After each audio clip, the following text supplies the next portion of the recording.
Chapter 38, Paul, a Prisoner. This chapter is based on Acts chapter 21, verse 17, to chapter 23, verse 35. When we were come to Jerusalem, the brethren received us gladly, and the day following Paul went in with us unto James, and all the elders were present. On this occasion Paul and his companions formally presented to the leaders of the work at Jerusalem the contributions forwarded by the Gentile churches for the support of the poor among their Jewish brethren. The gathering of these contributions had cost the apostle and his fellow workers much time, anxious thought, and wearisome labor. The sum, which far exceeded the expectations of the elders at Jerusalem, represented many sacrifices and even severe privations on the part of the Gentile believers. These free-will offerings betokened the loyalty of the Gentile converts to the organized work of God throughout the world, and should have been received by all with grateful acknowledgment. Yet it was apparent to Paul and his companions that even among those before whom they now stood were some who were unable to appreciate the spirit of brotherly love that had prompted the gifts. In the earlier years of the gospel work among the Gentiles, some of the leading brethren at Jerusalem, clinging to former prejudices and habits of thought, had not cooperated heartily with Paul and his associates. In their anxiety to preserve a few meaningless forms and ceremonies, they had lost sight of the blessing that would come to them and to the cause they loved through an effort to unite in one all parts of the Lord's work. Although desirous of safeguarding the best interests of the Christian church, they had failed to keep step with the advancing providences of God, and in their human wisdom attempted to throw about workers many unnecessary restrictions. Thus there arose a group of men who were unacquainted personally with the changing circumstances and peculiar needs met by laborers in distant fields, yet who insisted that they had the authority to direct their brethren in these fields to follow certain specified methods of labor. They felt as if the work of preaching the gospel should be carried forward in harmony with their opinions. Several years had passed since the brethren in Jerusalem, with representatives from other leading churches, gave careful consideration to the perplexing questions that had arisen over methods followed by those who were laboring for the Gentiles. As a result of this council, the brethren had united in making definite recommendations to the churches concerning certain rites and customs, including circumcision. It was at this general council that the brethren had also united in commending to the Christian churches Barnabas and Paul as laborers worthy of the full confidence of every believer. Among those present at this meeting were some who had severely criticized the methods of labor followed by the apostles, upon whom rested the chief burden of carrying the gospel to the Gentile world. But during the council their views of God's purpose had broadened, and they had united with their brethren in making wise decisions which made possible the unification of the entire body of believers. Afterward, when it became apparent that the converts among the Gentiles were increasing rapidly, there were a few of the leading brethren at Jerusalem who began to cherish anew their former prejudices against the methods of Paul and his associates. These prejudices strengthened with the passing of the years, until some of the leaders determined that the work of preaching the gospel must henceforth be conducted in accordance with their own ideas. If Paul would conform his methods to certain policies which they advocated, they would acknowledge and sustain his work. Otherwise, they could no longer look upon it with favor or grant it their support.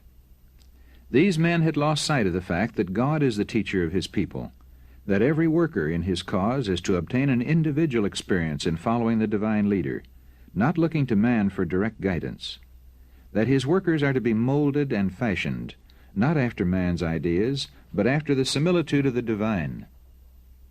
In his ministry, the Apostle Paul had taught the people not with enticing words of man's wisdom, but in demonstration of the Spirit and of power. The truths that he proclaimed had been revealed to him by the Holy Spirit. For the Spirit searcheth all things, yea, the deep things of God. For what man knoweth the things of a man, save the Spirit of man which is in him? Even so the things of God knoweth no man, but the Spirit of God. Which things, declared Paul, we speak not in the words which man's wisdom teacheth, but which the Holy Ghost teacheth, comparing spiritual things with spiritual. 1 Corinthians chapter 2, verses 4 and 10 to 13. Throughout his ministry, Paul had looked to God for direct guidance. At the same time, he had been very careful to labor in harmony with the decisions of the General Council at Jerusalem. and as a result, the churches were established in the faith and increased in number daily. Acts chapter 16, verse 5. And now, notwithstanding the lack of sympathy shown him by some, he found comfort in the consciousness that he had done his duty in encouraging in his converts a spirit of loyalty, generosity, and brotherly love, as revealed on this occasion in the liberal contributions which he was enabled to place before the Jewish elders. After the presentation of the gifts, Paul declared particularly what things God had wrought among the Gentiles by his ministry.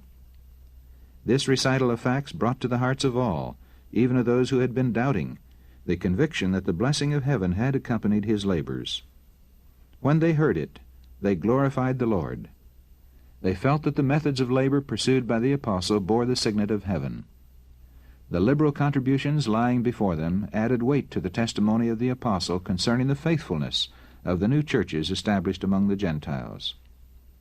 The men who, while numbered among those who were in charge of the work at Jerusalem, had urged that arbitrary measures of control be adopted, saw Paul's ministry in a new light, and were convinced that their own course had been wrong, that they had been held in bondage by Jewish customs and traditions, and that the work of the gospel had been greatly hindered by their failure to recognize that the wall of partition between Jew and Gentile had been broken down by the death of Christ.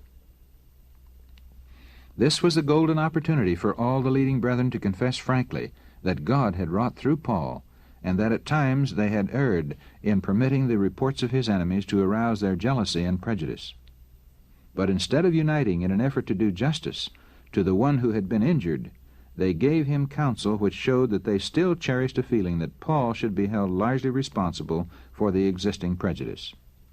They did not stand nobly in his defense, endeavoring to show the disaffected ones where they were wrong, but sought to effect a compromise by counseling him to pursue a course which in their opinion would remove all cause for misapprehension.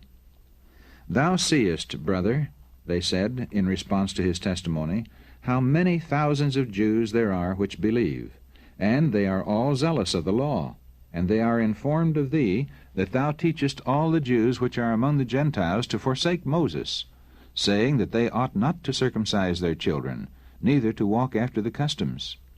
What is it, therefore? The multitude must needs come together, for they will hear that thou art come. Do therefore this that we say to thee. We have 4 men which have a vow on them. Them take, and purify thyself with them, and be at charges with them, that they may shave their heads. And all may know that those things whereof they were informed concerning thee are nothing, but that thou thyself also walkest orderly, and keepest the law. As touching the Gentiles which believe, we have written and concluded that they observe no such thing, save only that they keep themselves from things offered to idols, and from blood, and from strangled, and from fornication." The brethren hoped that Paul, by following the course suggested, might give a decisive contradiction to the false reports concerning him. They assured him that the decision of the former council concerning the Gentile converts and the ceremonial law still held good, but the advice now given was not consistent with that decision. The Spirit of God did not prompt this instruction. It was the fruit of cowardice. The leaders of the church in Jerusalem knew that by nonconformity to the ceremonial law, Christians would bring upon themselves the hatred of the Jews and expose themselves to persecution. The Sanhedrin was doing its utmost to hinder the progress of the gospel. Men were chosen by this body to follow up the apostles, especially Paul, and in every possible way to oppose their work. Should the believers in Christ be condemned before the Sanhedrin as breakers of the law, they would suffer swift and severe punishment as apostates from the Jewish faith. Many of the Jews who had accepted the gospel still cherished a regard for the ceremonial law, and were only too willing to make unwise concessions, hoping thus to gain the confidence of their countrymen, to remove their prejudice, and to win them to faith in Christ as the world's Redeemer. Paul realized that so long as many of the leading members of the church at Jerusalem should continue to cherish prejudice against him, they would work constantly to counteract his influence. He felt that if by any reasonable concession he could win them to the truth, he would remove a great obstacle to the success of the gospel in other places. But he was not authorized of God to concede as much as they asked. When we think of Paul's great desire to be in harmony with his brethren, his tenderness toward the weak in the faith, his reverence for the apostles who had been with Christ, and for James, the brother of the Lord, and his purpose to become all things to all men so far as he could without sacrificing principle, when we think of all this, it is less surprising that he was constrained to deviate from the firm, decided course that he had hitherto followed. But instead of accomplishing the desired object, his efforts for conciliation only precipitated the crisis, hastened his predicted sufferings, and resulted in separating him from his brethren, depriving the church of one of its strongest pillars, and bringing sorrow to Christian hearts in every land. On the following day, Paul began to carry out the counsel of the elders. The 4 men who were under the Nazirite vow, see Numbers chapter 6, the term of which had nearly expired, were taken by Paul into the temple to signify the accomplishment of the days of purification, until that an offering should be offered for every one of them. Certain costly sacrifices for purification were yet to be offered. Those who advised Paul to take this step had not fully considered the great peril to which he would thus be exposed. At this season, Jerusalem was filled with worshippers from many lands. As in fulfillment of the commission given him by God, Paul had borne the gospel to the Gentiles. He had visited many of the world's largest cities, and he was well known to thousands who from foreign parts had come to Jerusalem to attend the feast. Among these were men whose hearts were filled with bitter hatred for Paul, and for him to enter the temple on a public occasion was to risk his life. For several days he passed in and out among the worshippers, apparently unnoticed. But before the close of the specified period, as he was talking with a priest concerning the sacrifices to be offered, he was recognized by some of the Jews from Asia. With the fury of demons they rushed upon him, crying, "Men of Israel, help! This is the man that teacheth all men everywhere against the people, and the law, and this place." And as the people responded to the call for help, another accusation was added, "And further brought Greeks also into the temple, and hath polluted this holy place." By the Jewish law, it was a crime punishable with death for an uncircumcised person to enter the inner courts of the sacred edifice. Paul had been seen in the city in company with Trophimus, an Ephesian, and it was conjectured that he had brought him into the temple. This he had not done, and being himself a Jew, his act in entering the temple was no violation of the law. But though the charge was wholly false, it served to arouse the popular prejudice. As the cry was taken up and borne through the temple courts, the throngs gathered there were thrown into wild excitement. The news quickly spread through Jerusalem, and all the city was moved, and the people ran together. That an apostate from Israel should presume to profane the temple at the very time when thousands had come there from all parts of the world to worship excited the fiercest passions of the mob.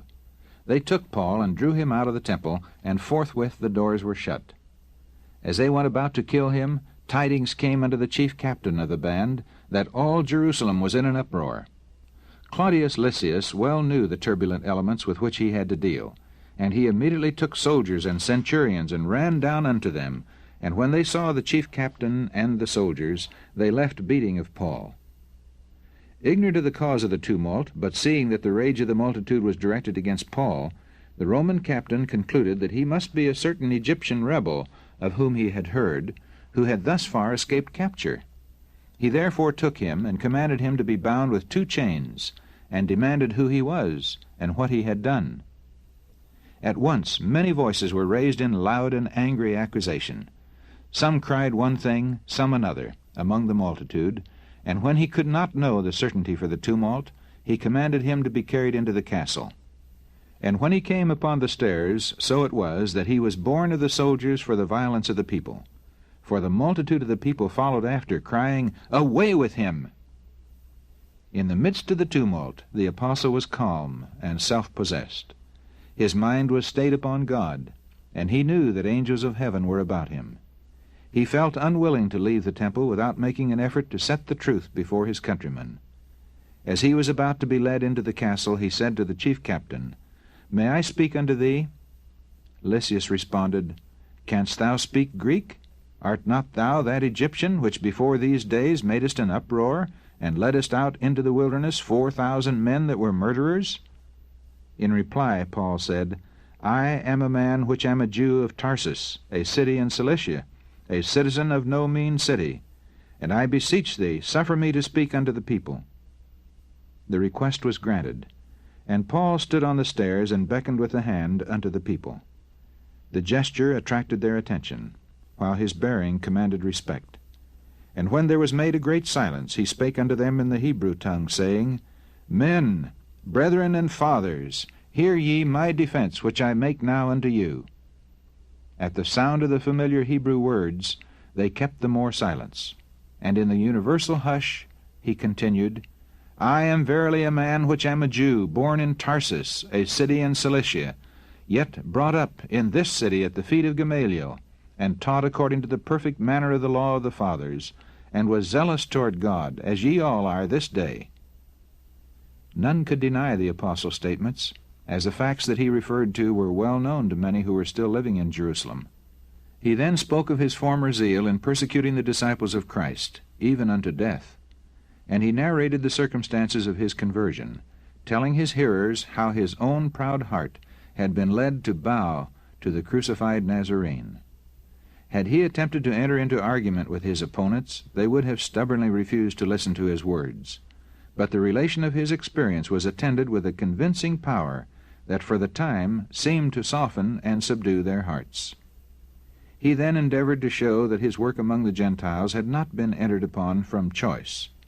He had desired to labor for his own nation, but in that very temple the voice of God had spoken to him in holy vision, directing his course far hence unto the Gentiles. Hitherto the people had listened with close attention, but when Paul reached the point in his history where he was appointed Christ's ambassador to the Gentiles, their fury broke forth anew.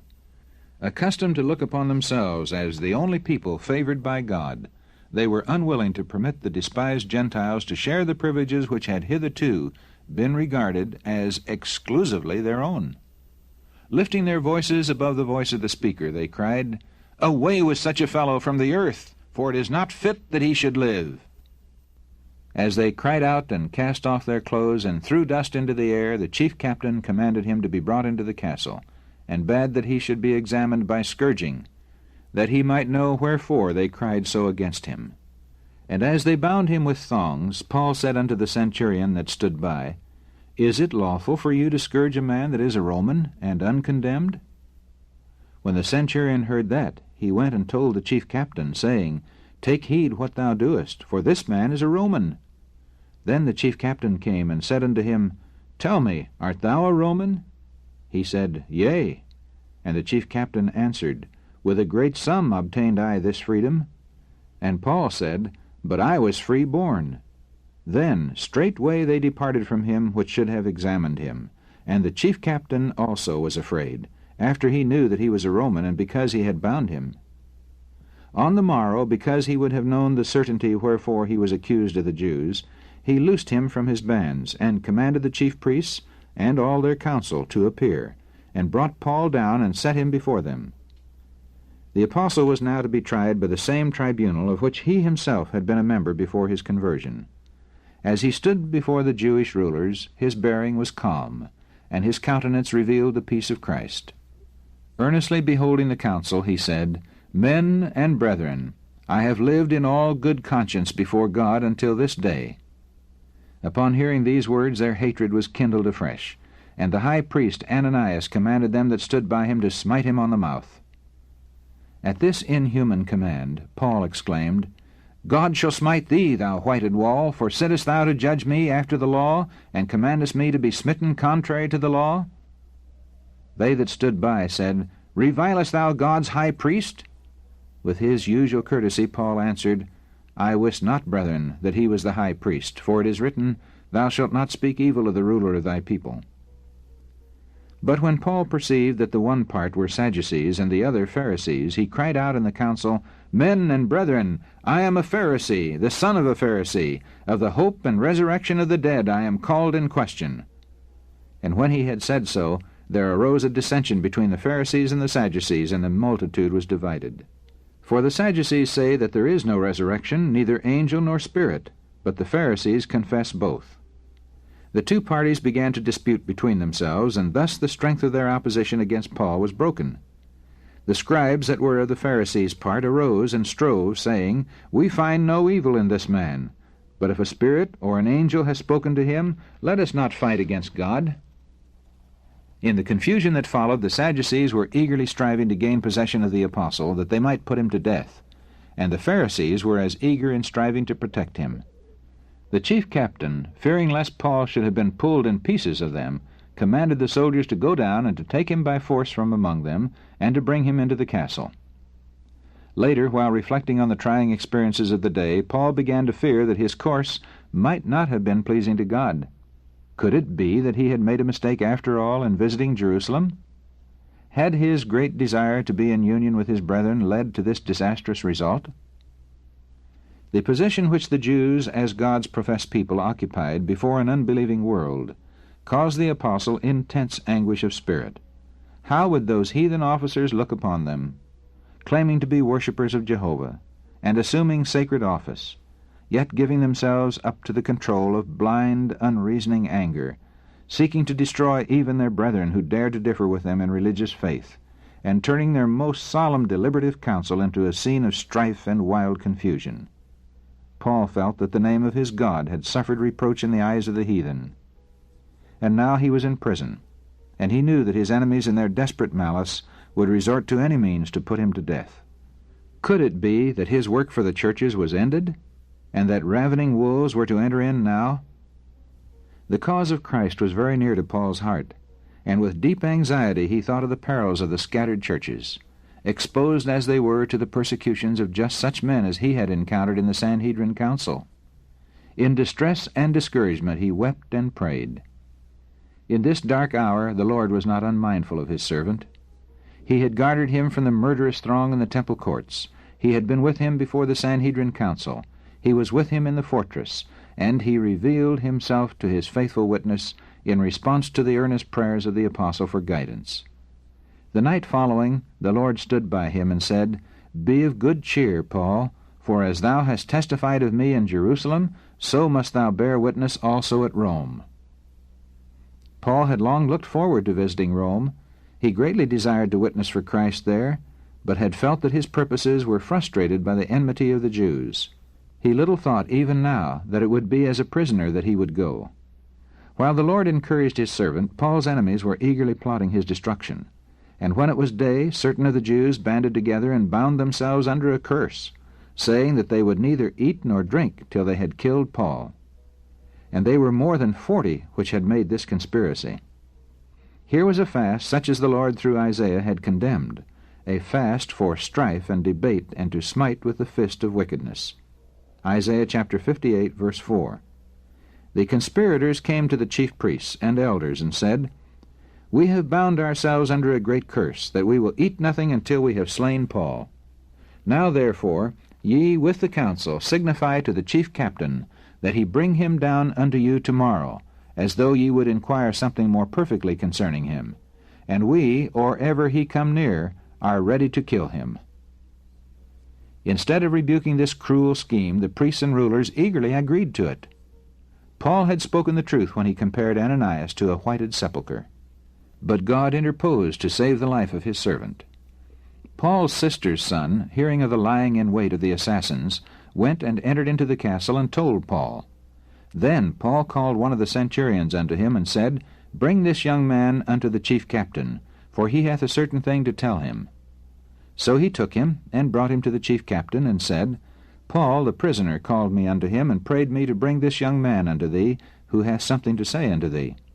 Claudius Lysias received the youth kindly, and taking him aside, asked, "What is that thou hast to tell me?"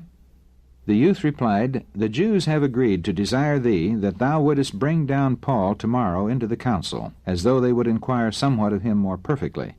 But do not thou yield unto them, for there lie in wait for him of them more than 40 men, which have bound themselves with an oath that they will neither eat nor drink till they have killed him, and now are they ready, looking for a promise from thee."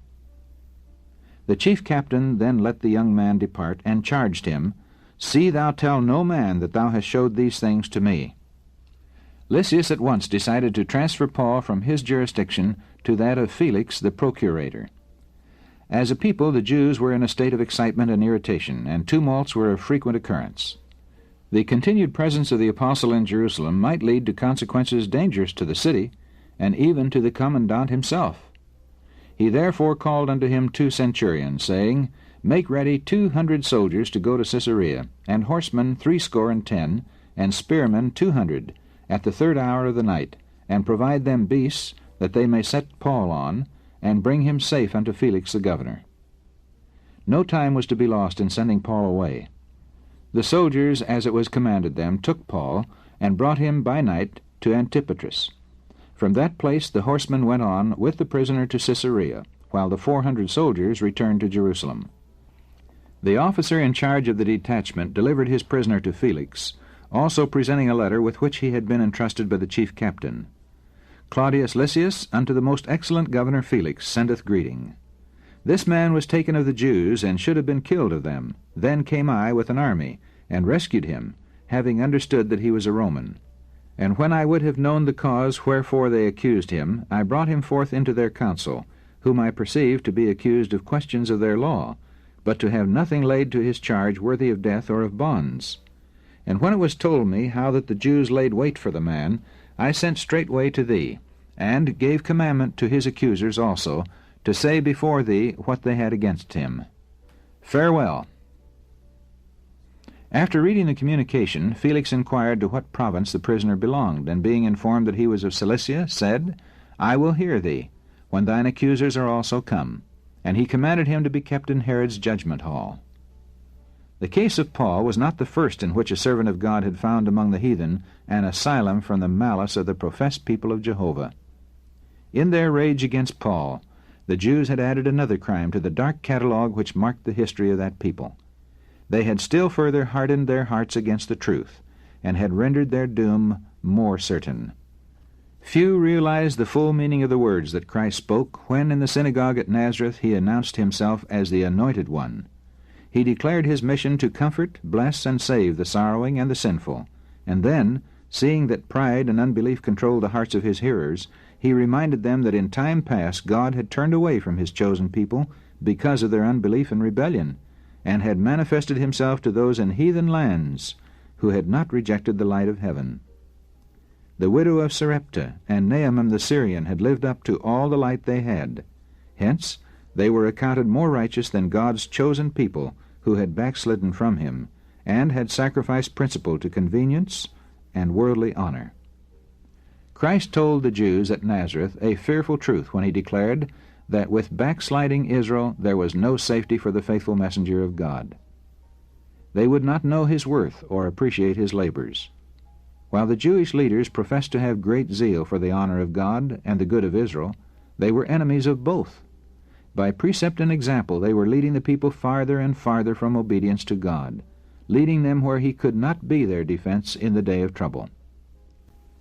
The Savior's words of reproof to the men of Nazareth applied, in the case of Paul, not only to the unbelieving Jews, but to his own brethren in the faith. Had the leaders in the church fully surrendered their feeling of bitterness toward the apostle, and accepted him as one specially called of God to bear the gospel to the Gentiles, the Lord would have spared him to them. God had not ordained that Paul's labors should so soon end, but he did not work a miracle to counteract the train of circumstances to which the course of the leaders in the church at Jerusalem had given rise. The same Spirit is still leading to the same results. A neglect to appreciate and improve the provisions of divine grace has deprived the church of many a blessing. How often would the Lord have prolonged the work of some faithful minister had his labors been appreciated? But if the church permits the enemy of souls to pervert the understanding so that they misrepresent and misinterpret the words and acts of the servant of Christ, if they allow themselves to stand in his way and hinder his usefulness, the Lord sometimes removes from them the blessing which he gave. Satan is constantly working through his agents to dishearten and destroy those whom God has chosen to accomplish a great and good work. They may be ready to sacrifice even life itself for the advancement of the cause of Christ. Yet the great deceiver will suggest to their brethren doubts concerning them, which, if entertained, would undermine confidence in their integrity of character and thus cripple their usefulness. Too often he succeeds in bringing upon them, through their own brethren, such sorrow of heart that God graciously interposes to give his persecuted servants rest. After the hands are folded upon the pulseless breast, when the voice of warning and encouragement is silent, then the obdurate may be aroused to see and prize the blessings they have cast from them. Their death may accomplish that which their life has failed to do.